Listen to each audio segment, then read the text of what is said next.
welcome to Criminalist Behavior Podcast, the podcast that takes you deep into the heart of Louisiana's history, current, most chilling true crime stories. I'll be guiding you through the darkest of these crimes and all those involved.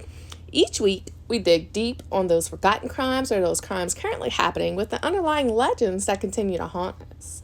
So lean in, listen, and get ready because true crime is anything but ordinary. Stay with me as we unravel what happened in these mysteries. The pain of victims never truly fade. It just echoes through generations. And that is the ongoing theme that I am going with because that holds truth. So today we're going to be talking about the disappearance of WESLEY Morgan. And this is episode number 27. If this is your first time listening, hi, my name is Sarah Soudier, and I'm your host for Criminalist Behavior Podcast. I want to thank you for listening to the show, and I hope you enjoy it. So, trigger warning, this episode may contain content of a graphic nature, including descriptions of physical and sexual violence against adults, children, and animals. Listener discretion is advised. So, the weather is pretty bad, and the roads are flooding, and we're on day 10 of rain here in South Louisiana. So if y'all hear, the rainstorm or the thunder or me freak out a little bit because, lightning got too close, y'all just bear with me, okay? So, WESLEY Dale Morgan was born on March 14th, 1999 to his parents, 17-year-old Ruby, and at the time, her husband, Dewey Ralph Morgan, in Slaughter, Louisiana. And you might be thinking, 17 years old, yeah, that's a little young, so, it happens. Nowadays, kids are having kids, literally, 12-year-old having a kid, that's just insane. But, anywho, I digress. So, Ruby was 17 when WESLEY was born, and when it was about a little over a year after WESLEY was born, WESLEY's mom and dad split. So Dewey and Ruby decided to split, and he remained fully under the care of his mother, but he did visit his dad, Dewey. So his mom just had full custody. Sadly, not much information is available about WESLEY and what he was like, the activities he enjoyed, or how his personality was. He was literally 2 years old. And, with any 2-year-old, you're fascinated with loud sounds, colors, little activities, and stuff. So I could just about imagine, those of you who have children or been around children, you could just about imagine a 2-year-old. They say terrible 2s, but I really think it's terrible 3s. So, yeah. So just imagine a 2-year-old, okay? So, shortly after WESLEY was born, his mother, Ruby, began dating a man named Burnell. And that was in 2001. And Burnell just happened to be involved in a shooting death of a bystander back in October of 1998. Ruby shared custody of 2-year-old WESLEY with his father, Dewey, and she was seeing Burnell. So, that's a little backstory on that. Dewey also lived in Clinton with Ruby and Burnell, but it wasn't as close. But they were still able to see each other. So, what happened on May 15th, 2001, left pretty much everyone with more questions than answers. And yeah, cliche, most podcasts, that's all they say, right? I really didn't like to use the line, but I tried to stay away from all those repetitive lines that most podcasts use. So the family lived in a rented home along U.S. Highway 63 near Bluff Creek Community in Clinton, Louisiana. Ruby sat outside while WESLEY played with the puppies on their porch. And at around 9:45 a.m., according to Ruby, she had left WESLEY on the porch of their home to play with a litter of puppies while she went inside to make lunch or a little snack. She was actually making pickled eggs, which I love me some quail eggs, but when she returned shortly after, Wesley was gone. Initially, Ruby told investigators that she believed that Wesley had chased one of the dogs off the porch, but this quickly changed once authorities began their search. Burnell Hilton Jr., which is the mom's boyfriend, again, just a little recap, was involved in a shooting in 1998, told the police he was not home during the time Wesley was presumed abducted or missing. Within minutes of realizing Wesley was gone, his mother reported him missing with the Clinton Police Department. Captain Weathers went to the address at 2739 Highway 63 and met with the complainant, Ruby, and advised that she and her child were outside the home before she went inside to boil some eggs. She was gone for about 5 minutes. When she came back outside, the child was missing. She stated she searched 15 minutes for Wesley before she even contacted the police. So, I know my kids, they used to love to play hide and seek whenever they were little. And even though I would call their name, they would not answer me. And this was not when we were playing hide and seek, by the way. Let me explain. So, like, just a normal average day, we weren't playing hide and seek, and they were playing hide and seek, but I wasn't. And I couldn't find them, and I was freaking.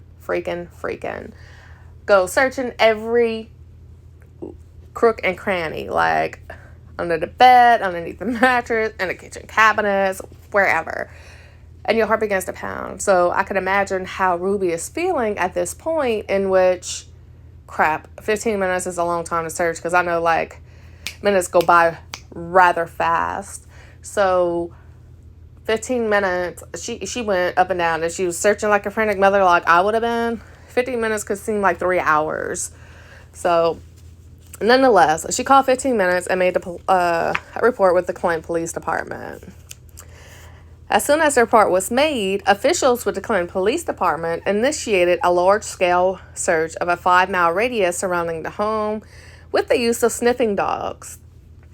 While officials began interviewing Ruby and Burnell, searchers on foot, horseback, and even helicopter equipped with infrared technology, which they were able to get that helicopter with the infrared technology because the governor declared a state of emergency to finance that helicopter with the thermal imaging, along with the assistance of the Louisiana National Guard.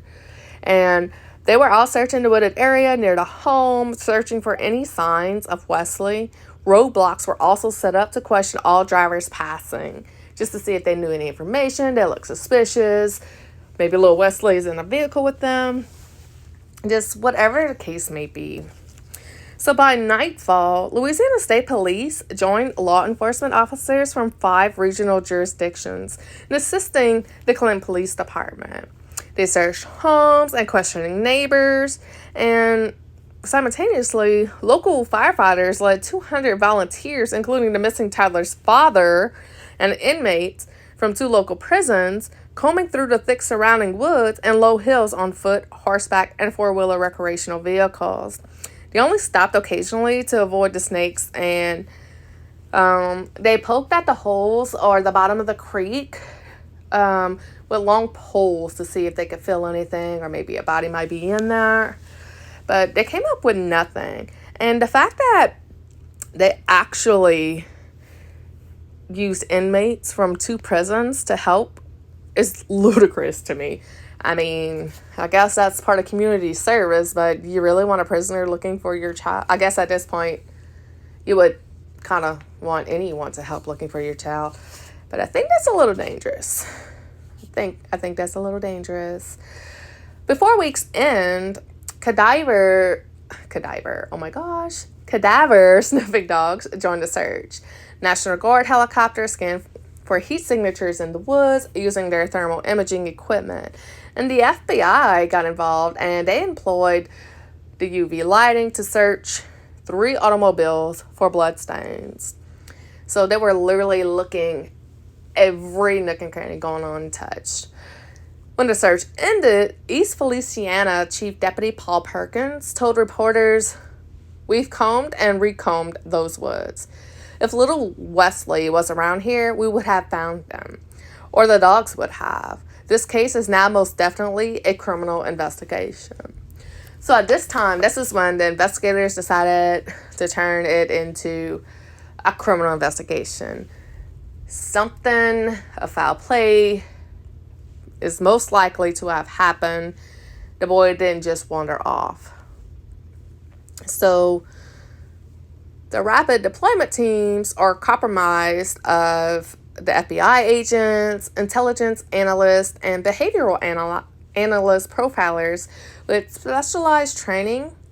And the unit also used resources from the National Center for Missing and Exploited Children.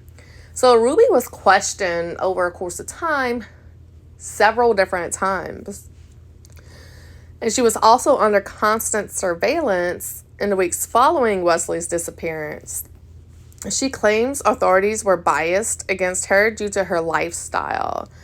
Ruby and Burnell voluntarily took polygraph tests in which they both failed. They failed miserably. They literally volunteered to take the polygraph tests and they failed. Okay, y'all keep that in mind. They failed. According to authorities, Ruby, Wesley's little mom, rarely asked them for any updates on her missing son's case and did not seem to be bothered when searches were called off. What? If that was my child, 2 years old, baby, I'm not sleeping. I'm not stopping. I'm searching with or without the police. I don't give a damn. I'm not stopping until I find my child. I promise you I'm not stopping. Gonna be like Liam Neeson up in here. You know that show Taken? Baby, I promise you I'm getting my child. I promise you I'm gonna figure out some answers. But she just went about her regular life and she didn't want to be bothered, and to not be concerned that the searches were called off. Like, wouldn't you want to know what the hell happened to your child? Why wouldn't you want to know? Why would you give up that easily? Through hell or high water, baby, this investigation is not going to be closed. It's not going to be cold. I'm calling that a sheriff's office every chance I can. Like, what we got? You got any new leads? Okay, this is what I found. This is what I did.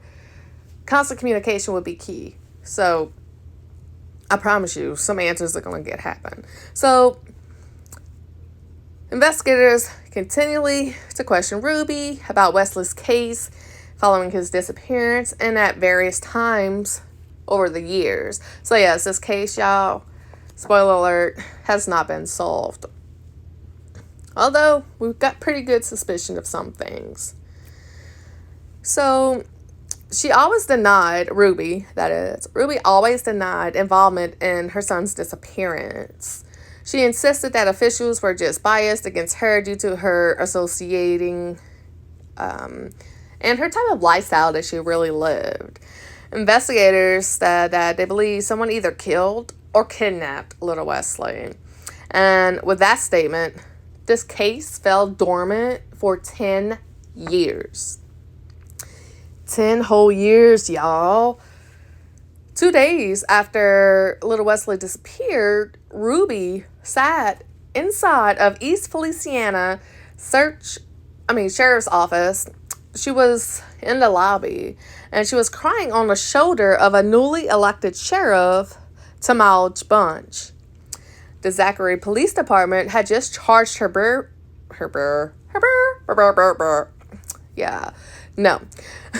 The Zachary Police Department had just charged her boyfriend, Burnell Hilton, with second-degree murder. Now, this is, of course, from the case that I already discussed. Like, whenever she got with Burnell, he was under investigation for a shooting back in 1998. So, at this time, Burnell was actually arrested for that shooting that happened in 1998. Nothing to do with Wesley's case. So Burnell was arrested for second-degree murder, and it was believed that he had shot a pedestrian in the face on Halloween night in 1998. The victim of that supposed shooting from Burnell was John Lavalius of Zachary. And he literally, allegedly shot John in the face with a pistol as he was walking alongside of a road around 11 p.m., right before midnight on Halloween of 1998. So that, however, is not the reason why Ruby was crying. You would think she'd be crying, her son is missing, and now her boyfriend is going to jail for murder. No. Mm-mm. Y'all want to know why this woman was crying on the newly elected sheriff's shoulder? The FBI agent had just told her she failed her polygraph test. Guilty? I think. I believe she really knows what happened to little Wesley. I think she was involved in this. I think Darnell may not have been involved in this, but I don't know either. It's a little sus, But Ruby was telling the sheriff as she was sobbing on his shoulder, they say I'll go to prison for the rest of my life. Yeah, fish. Yeah. You're gone for the rest of your life. If you killed or you did something ill will towards your 2-year-old son who could not defend himself. What the hell is wrong with you? Hell yeah, you're going to prison for the rest of your life. Just stupid. You're crying because you know you did something. You had something to do with it. But she, of course, adamantly kept going through and stated that she had nothing to do with the disappearance of her son, and she really just wants to find her son. So the newly elected sheriff that she was crying on, Tamald, made headlines his first year in office by hiring a psychic detective.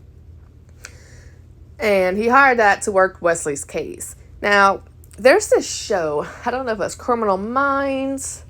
I watch so many different crime shows, I can't keep up with which ones are what.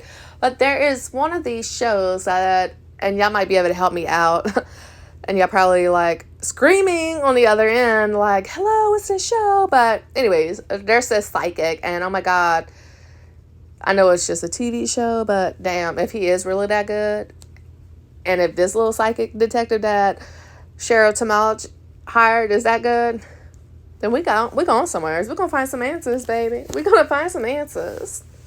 So the sheriff hired that psychic detective to work Wesley's case. And before leaving office, the 4-term sheriff told reporters he felt sure that Ruby sold her son.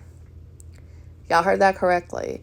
The sheriff that Ruby was crying on his shoulder thought in his heart, and everything just seemed like she sold her son.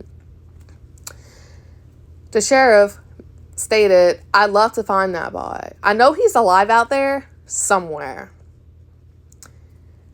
Not sure how he got to that conclusion, but let's go on.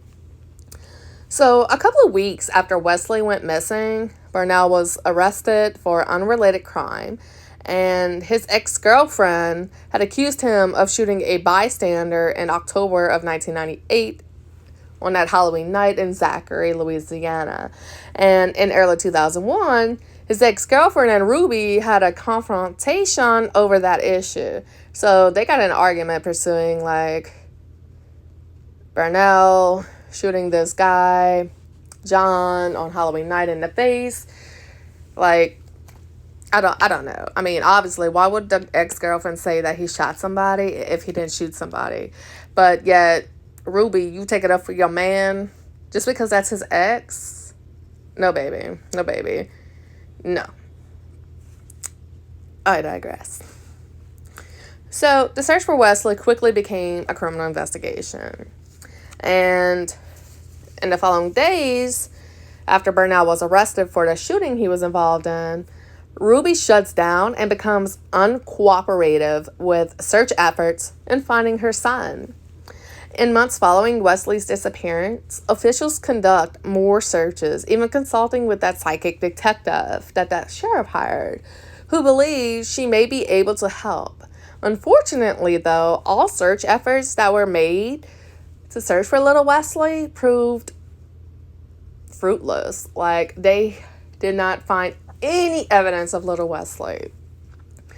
So Ruby and Burnell, excuse me, Ruby and Burnell broke up shortly after Wesley disappeared. He was missing. Well, I'm assuming Ruby broke up with him because, hey, boo, you just got arrested. You're going to jail for the rest of your life, whatever. So Ruby began dating another man in July of that same year. This unidentified man was questioned and his mobile home was searched. Even though a witness claims to have seen a young boy resembling to your Wesley in the area, there was no evidence found to suggest that little Wesley was actually there. But this new man in Ruby's life was never considered a suspect, so let that be known. And it is in the opinion of many, many people, including authorities, that Wesley is still alive. The main theory is that Ruby sold her son. Despite authorities not having any evidence to support this argument, a later incident would make this scenario seem quite believable. Witnesses claim to have observed a boy matching Wesley's description in the area, but there was no evidence where that sighting of him was supposedly at. So the man, Ruby's boyfriend, was unable to provide any additional information about Wesley's case, and like I said, he was never considered a suspect. So yeah, we're going to jump to 2008. Remember, this happened in 2001, so 7 years later, okay? This fish stick, this fish stick named Ruby, in 2008, she was arrested and charged with attempting to sell her unborn baby. Yeah. How in the hell do you get arrested while being pregnant for attempting to sell the baby in your stomach? That's some stuff right there. That's some stuff. So that leads them, at this time, I could see where their mind frame is that little Wesley may have been sold, since she's trying to do that with this new kid. Which, baby, you need to be castrated. Take it all out. Your women making things need to go because you're obviously not responsible. You obviously have something to do with little Wesley. You're obviously trying to sell this child. You just need to stop trying to reproduce. Procreate is not in your favor. So 3 hours later, after she was arrested for attempting to sell her unborn baby, District Judge William Carmichael released her with a $30 bond. Not $300, not $3,000. $30. What the hell kind of bond is $30 whenever you supposedly trying to sell your unborn baby? Something's wrong with this judicial system. And the only reason why the judge charged a $30 bond is it was the cost of the paperwork. That's so freaking insane. So Ruby had gotten pregnant the year before and was in contact with a couple looking to adopt. The couple had met with several lawyers but could not afford to legally adopt a baby. So Ruby and the couple went before a notary and signed a statement declaring Ruby would give them her baby for $2,000. Rhonda Covington, which is Ruby's court-appointed lawyer, claimed the money had been to pay for medical expenses, not to purchase the baby. So, you given this child to this couple, allegedly, but you went to a notary because they couldn't go through the legal system to be able to afford to legally adopt this baby. So you go to the notary, be like, yeah, I'm going to give my baby out to these people. Yeah, $2,000 is cool. And then you claim that's for medical expenses. How stupid do you really think people are? Now, people who lack common sense may think that's legit, but you're not fooling. You're not fooling me, and I sure as hell not fooling these authorities. So, Ruby's court-appointed lawyer claimed the money had been to pay for the medical expenses, not to purchase the baby. Nonetheless, when Ruby finally gave birth to this baby, she bonded with the baby and she decided she wasn't giving the baby to this couple who gave her $2,000 for the medical expenses to get this child. So as promised, the couple got angry and they reported her to the police. They were out $2,000. Hell yeah, I'd be angry. $2,000 plus the paperwork cost that you promised them this baby. Authorities investigated the situation and they were able to verify that the money had indeed been spent on medical expenses. Although still illegal, they did not have any concrete proof of Ruby's intent to sell her baby, and therefore not enough evidence to withstand a prosecution. The hearing ended with the state attorney general dropping the charges against Ruby. Yeah. Little Wesley still missing. She didn't give a damn. She stopped worrying once they called off the search. Didn't question. Whatever. Went on about her life. Left Burnell. Got with this new dude. Ended up pregnant. Tried selling this baby. Allegedly. Signed these papers at the notary's office. This couple paid $2,000 for this child that you said was spent on medical expenses. And then you bonded with the baby and decided to screw this couple out of their money and this child, who, might I add, probably would have lived a better life with. They would, I could assure you, anything's better than Ruby at this point. So, like I said, the state attorney general dropped the charges against Ruby. And when asked by a reporter about Wesley's disappearance a few years prior, Covington said, Ruby. Now, this is Ruby. They talking about Ruby. And they stated she was a teenager with a 5th grade education when the child disappeared. Yet, she was supposed to outsmart the sheriff's office and the FBI. So, that was a statement that they stated. So, basically, they were saying she was a teenager and she only had a 5th grade education. How in the hell do you think her mind would be able to outsmart a sheriff and the FBI? I mean, I could get that argument, but you just don't know these people, boo. You just don't know. And I don't think she outsmarted them. I really think that there wasn't enough push. Like, nowadays, these police are going to push you, interrogate. They're going to break you down. At this time, they weren't doing that. I mean, at least it doesn't seem like that with me. So, in 2012, Richard K. Sobers, which is a retired Baton Rouge police officer, he grew up in East Louisiana Parish, and he was concerned about the lack of progress in this case and wrote to the local sheriff and volunteered to help. At least somebody's freaking concerned, because we all know Ruby isn't. And might I add, where is Dewey? You know, little Wesley's father. Where is he in this? Because at this point, we haven't heard anything in regards to what Dewey's doing. And clearly, Ruby isn't giving a damn. So I'm glad somebody is. So, like I said, Richard Sobers was a retired Baton Rouge police officer. And he wrote to the sheriff and asked if he could help. And in fact, he told them that he wrote several letters, but his offer to help investigate this case was ignored. So like I said, faulty police work at its finest. You could have did more in this. You could have got more answers. This case probably could be solved, but you still, nah, we don't need you. You need something. You need something, because you're not doing anything. You didn't get any more answers.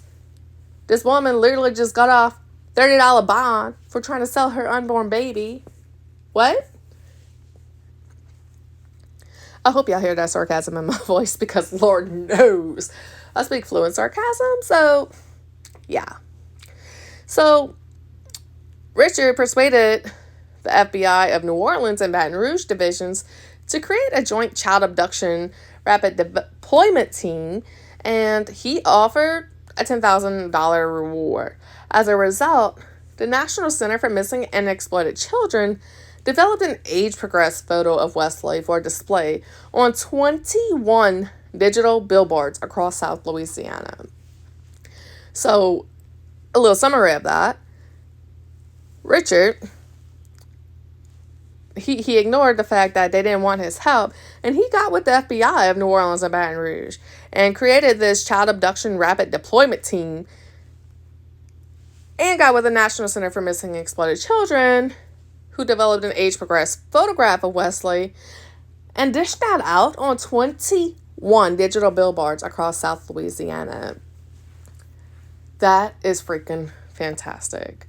Richard purchased flyers, posters, pins, wristbands featuring the age-progressed photograph, which I will include in the show notes. So you'll get little Wesley when he was abducted at 2 years old.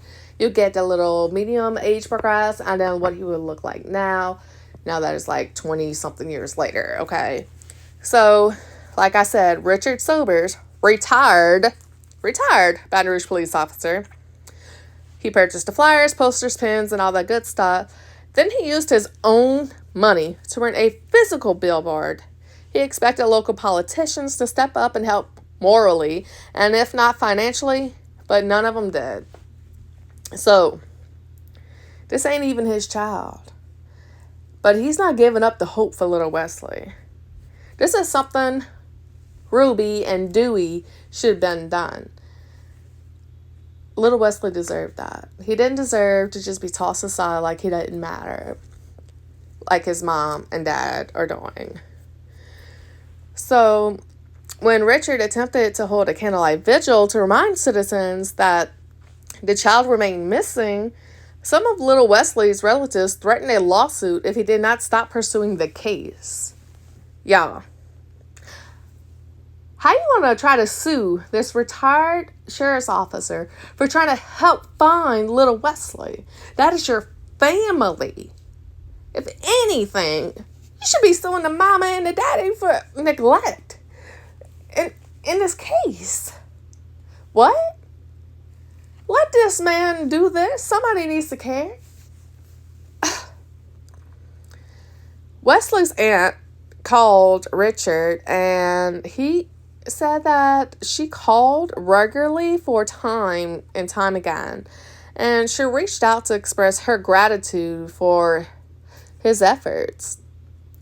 But whenever he was planning that vigil, she asked him to stop because she didn't want anyone to get hurt. So I can understand her concern, but at the same time, we need answers. Little Wesley deserves justice.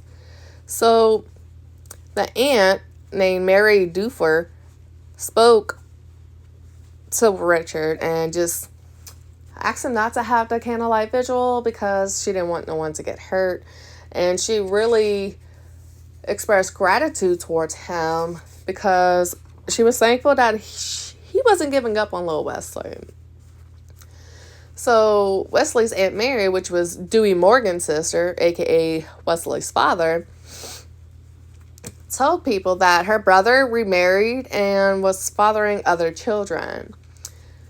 So Mary was saying Dewey got remarried and had other kids, but she also stated that it was always a real struggle for Dewey, and Dewey always questioned and worried if his child, Wesley, was okay. Now, I'm not sure how Mary is getting up to these conclusions, because if that's the case, why we haven't heard anything about Dewey stepping up, pointing fingers, doing what Richard was doing, printing flowers, memorabilia, whatever, getting Wesley's case out there. Won't stop till you find these answers. Why wasn't he doing that? Because he got remarried and had other kids? No. You don't stop. You don't stop. But some people said his mother may have given him away or something. That's what Mary stated. But she said that she really couldn't say, that it was basically all rumors and speculation. And at this time that Mary was being interviewed, she stated Wesley would be 17. But it all happened so long ago, she said. So, at this point, it seems like everyone is really giving up on little Wesley.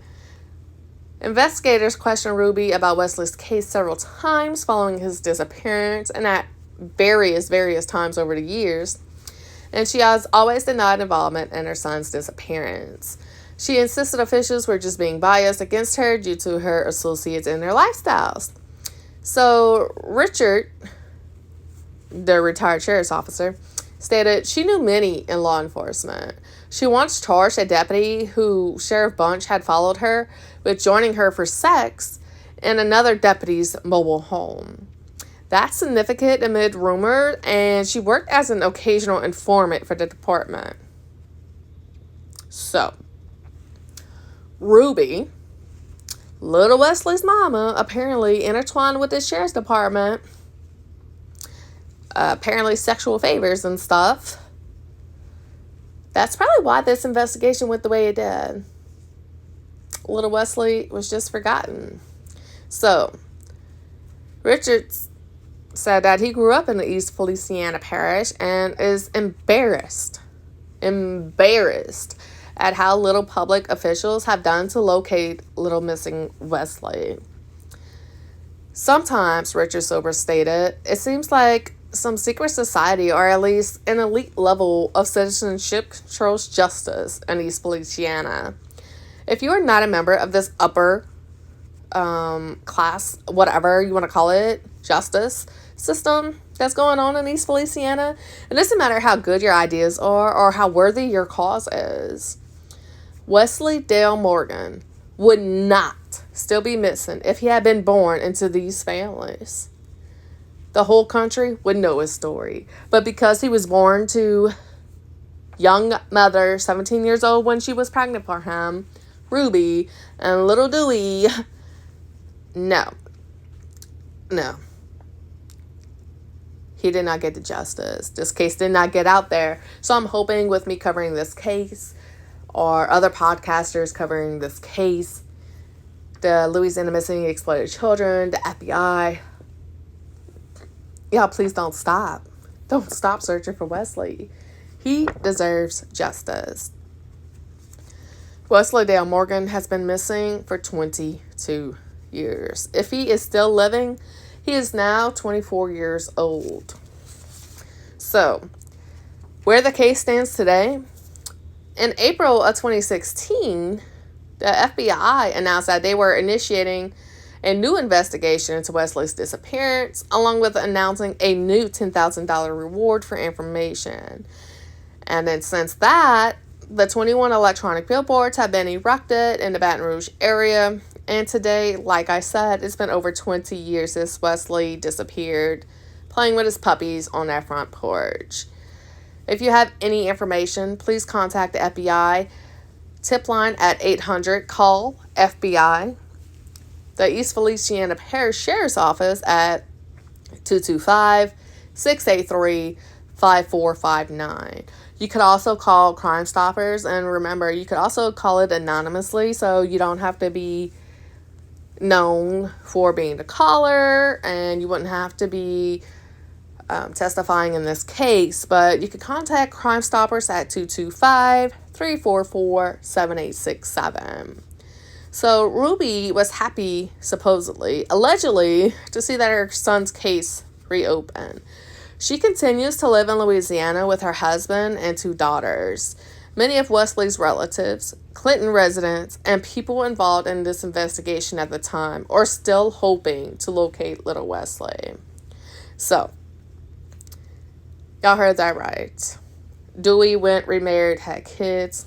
Wesley forgotten. Ruby went married, tried to sell another kid, kept the kid, had another kid, and got remarried. Living their best life. So, let's recap on this little timeline so we can ensure that we really know all the details of this case. Y'all please talk about it. Say his name, get it out there. But let's go over this timeline. October 31st, 1998 at approximately 11 p.m., Bernal Hilton Jr. was involved in a shooting of a bystander of John Lavelius on Halloween night, supposedly shooting him as he was walking by in the face. His ex-girlfriend was the one who reported that, and the ex-girlfriend and Ruby got an altercation involving this allegation. That case remained unsolved until 2001, which was shortly after little Wesley disappeared. March 14th, 1999, this is when Wesley Dale Morgan is born, and this happened in Slaughter, Louisiana, where Wesley was born, which they eventually moved into her little rent house in Clinton, Louisiana.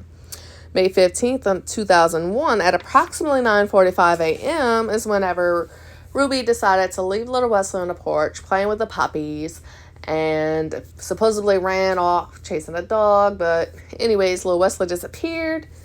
She allegedly was in the house for about 5 minutes cooking some pickled eggs. Yeah.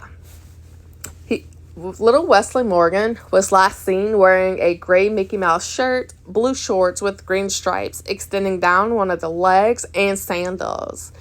He was originally thought to have left the house to go chase a dog, but Ruby went inside to make either the pickled eggs or eat them, whatever the case, but she left her son on the porch with the litter of puppies, and she was living with Bernal, who was 37 at the time. On May 15th, 2001, the police started conducting a search. It was a good little radius, about 5 miles, searching the woods, the ponds, everything. The FBI with local police assisted with search and interviewed everyone they could think of, stopping cars as they passed by, even used a helicopter with infrared technology to locate heat signatures to see if they could find little Wesley in the little woods. Nothing came up. There was no evidence to suggest little Wesley was anywhere else. And they even brought the Louisiana National Guard to assist with that search. On May 15th, again, this is whenever Ruby and Bernal were taken in for questioning. And after 3 hours of searching, officials bring Ruby to the police command post for a formal interview. May 16th, 2001, the FBI and state police joined the search, and officials searched the home along with Bernal's pickup truck. And also, the Louisiana National Guard helicopter was scanning the woods over the little area with thermal imaging. So, on May 17th, they continued searching, and 3 days later, after little Wesley was last seen, that's whenever they began deploying the little sniffer dogs to find human remains with the cadaver dogs, just the scent of Wesley, or even just the scent of like a cadaver, which is a dead body, to see if that is known in the area. But nothing came of it. So Ruby and Bernal were given polygraph tests on May 17th, which they both failed miserably. And on May 18th is when Bernal was arrested for that 1998 shooting of attempted murder. While being questioned, he was arrested and charged of that shooting that happened on Halloween in October 1998. And he was connected to that case after his ex-girlfriend gave him up to authorities. But he pled no contest to aggravated battery. On May 19th, 2001, officials announced that Wesley's case had finally turned into a criminal investigation and no longer a missing persons case. 2 days after Wesley was last seen outside his home, they announced that. So they announced that their belief was that Wesley may have been killed or kidnapped. They suspected foul play had happened at this point since there was no evidence of little Wesley just wandering off. So on May 23rd, 2001, Ruby literally agreed to go under more questioning, and this was after several weeks her child remained missing. May 23rd, 2001, the officials plead for information from relatives of little Wesley. They make a plea for information, and after he continues to remain missing for more than a week, they gotten to the point that Ruby just won't talk. She won't talk to anyone anymore about the case. And he continues that somewhere down the line, she's got to put her trust in somebody that can help her, right? So now we jump to June. A month later, officials search a mobile home, which is Ruby's new boyfriend, in Zachary, Louisiana. They conduct a search, and this is where they know Ruby is now living. And after receiving a tip that Wesley was possibly seen in that area, they are unable to find any evidence in the mobile home, but they're able to rule the unnamed man out as a suspect. Also, officials consult with a psychic detective that the newly elected sheriff hired, and a new search is conducted as Wesley still remained missing, and that psychic detective's name was Rosemary Kerr, and everyone was just hoping that she would end up with new leads.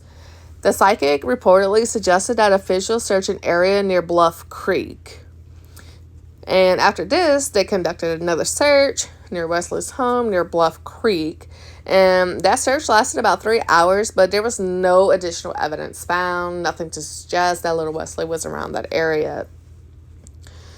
October 2002, so a year later, the Amber Alert in Louisiana is finally activated. The Amber Alert wasn't activated in Louisiana until October of 2002. Amber Alert. How are you sending out an Amber Alert for little Wesley a year later? Y'all make it make sense. 2003, experts created an image of Wesley may look like at 4 years old, and this came from the Louisiana State University Faces Lab, used an image of Wesley when he was 2 to create an age progression photo, what he may look like at 4 years old. And in 2007, so we're going into 6 years later, Ruby became pregnant again, and it was at this time she tried selling her unborn baby to a couple who went to the notary. They signed paperwork. Ruby was going to give this child after she had it. The couple forked out $2,000, and Ruby bonded with the child and said, nope, you're out your $2,000. Screw you, I'm out.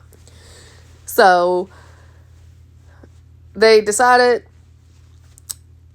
to press charges on Ruby. In December 2007, Ruby gives birth to a baby boy. Ruby decides that she doesn't want to give the baby up, and the ones that signed the paperwork, forked out the $2,000, then decided to report Ruby to the police. And that happened the following month in January of 2008. And at this point, that is considered trafficking. So yeah, you're selling your baby. Trafficking. That's what trafficking is. Look at the definition. So that raised suspicion on how that could be something that could have happened to Wesley. January 3rd, 2008, Ruby was charged with selling her infant child on the black market for $2,000, but the police offered her a plea deal if she would tell them where Wesley was, since they believed she was 100% responsible. On January 7, 2008, this is when Ruby was arrested and officially charged with allegedly selling her youngest child to another couple, and like I said, quickly released on that $30 bond, which was just for the paperwork cost. March 11, 2008, Ruby's case finally goes to trial. In her plea to the court, Ruby pleads not guilty and tells the judge that she did not try to sell her child to a couple. According to Ruby, she and the couple had stopped by the district attorney's office for advice, primarily so he could utilize as a witness in the case against her. But Ruby's attorney, Rhonda Covington, asked that the case be dismissed, citing that this may be a case of selective prosecution. And April 2008, charges against Ruby were finally dismissed, and the money was finally able to collaborate that it was actually spent on medical bills and not to the child herself, and therefore there was not enough evidence of the entire situation not being a technical legal adoption, and the case and the charges against her were dropped. So Rhonda makes a statement on Ruby's state of mind in April 2008, and at the time of the disappearance, she stated that Ruby was a teenage mom with a 5th grade education. Clearly, she could not outsmart the police or the FBI. So she's pretty much taking Ruby's side in missing Wesley. That there's no way that Ruby would be able to outsmart the FBI and the police, so she had nothing to do with the case of Wesley gone missing. Anyways, in 2010, this is when the first age progression image of Wesley is released. The image, which was released by the National Center for Missing and Exploited Children, and it shows what Wesley will look like at about 11 years old. And in 2014, this was when another age progression image was released, and it was showing that he may look like at 15 years old. And in December 12th, in 2015, now 14 years later, y'all, 14 years later, a retired police officer passed out the flyers at a courthouse. Excuse me. And this was, retired police Baton Rouge officer Richard Sobers. And he was literally handing out missing person flyers, bumper stickers that read, "Where's Wesley?" And April 27, 2016, this is when the FBI launched a new investigation into Wesley's case, and a reward of $10,000 was offered. And this literally came with the FBI of New Orleans and Baton Rouge, and also they launched a Joint Child Abduction Rapid Deployment, which is also known as CARD team, and this was to reinvestigate Wesley's disappearance. That team specialized in experts including FBI, intelligence analysis, behavioral analysis, profilers, and they used resources from the National Center for Missing and Exploited Children, as well as severally high-trained search teams. And in April 2016, 20 electronic billboards went out, and if you remember, Richard purchased his own physical billboard in efforts to raise awareness to Wesley's case. And this was spread through Louisiana and Baton Rouge, Monroe, Lake Charles, Alexandria, and even in Jackson, Mississippi. April 28th, 2016, this is when FBI conducts a new search. After reviving the investigation into Wesley's disappearance, officials with the FBI conducted a new search in the Woodland area to see if maybe animals might have dug something up. Any other evidence may possibly be found. People be slipping after so long, but nothing came to light. And on May 15th, 2018, at around 7 p.m., a butterfly release was held to honor Wesley. On the 17th anniversary of Wesley's disappearance, a butterfly release was held at the courthouse in Clinton, Louisiana, to raise awareness for Wesley and him still being missing. Despite extensive search efforts by law enforcement and volunteers, Wesley was never able to be found, and the case, till this day, is cold. Award-winning true crime podcaster Woody Overton, he's the host of Real Life, Real Crime, and he took up the case and he was asking his fans for help in solving this cold case. And Overton, by the way, is no stranger to using his power of his fans, who, by the way, are called lifers. In his podcast, he used them to call in tips for a murder for Courtney Coco, which was a 16-year-old cold case that was solved, thanks to the information that was delivered to Real Life, Real Crime tip hotline. So, like I said, do y'all due diligence. Report anonymously if you know or may know of possibly little Wesley, like I said in the show notes, I'm going to post these age progression flyers so you can see what little Wesley, or at this time, older Wesley, at 20-something years old, would look like.